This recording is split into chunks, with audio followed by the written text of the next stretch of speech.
Every commandment which I command you today you must be careful to observe, that you may live and multiply and go in and possess the land of which the Lord swore to your fathers.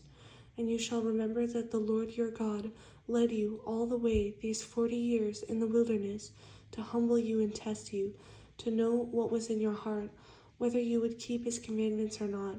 So he humbled you, allowed you to hunger, and fed you with manna, which you did not know, nor did your fathers know, that he might make you know that man shall not live by bread alone, but man lives by every word that proceeds from the mouth of the Lord. Your garments did not wear out on you, nor did your foot swell these 40 years. You should know in your heart that as a man chastens his son, so the Lord your God chastens you. Therefore you shall keep the commandments of the Lord your God, to walk in his ways and to fear him.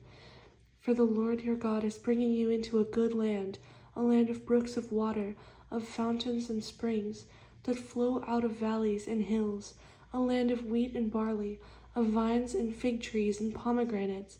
a land of olive oil and honey, a land in which you will eat bread without scarcity, in which you will lack nothing, a land whose stones are iron, and out of whose hills you can dig copper. When you have eaten and are full, then you shall bless the Lord your God for the good land which he has given you. Beware that you do not forget the Lord your God by not keeping his commandments, his judgments, and his statutes, which I command you today, lest when you have eaten and are full and have built beautiful houses and dwell in them, and when your herds and your flocks multiply, and your silver and your gold are multiplied, and all that you have is multiplied, when your heart is lifted up, and you forget the Lord your God, who brought you out of the land of Egypt, from the house of bondage, who led you through that great and terrible wilderness, in which were fiery serpents and scorpions, and thirsty land where there was no water, who brought water for you out of the flinty rock,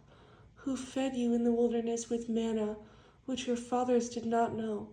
that he might humble you, and that he might test you to do you good in the end. Then you say in your heart, my power and the might of my hand have gained me this wealth.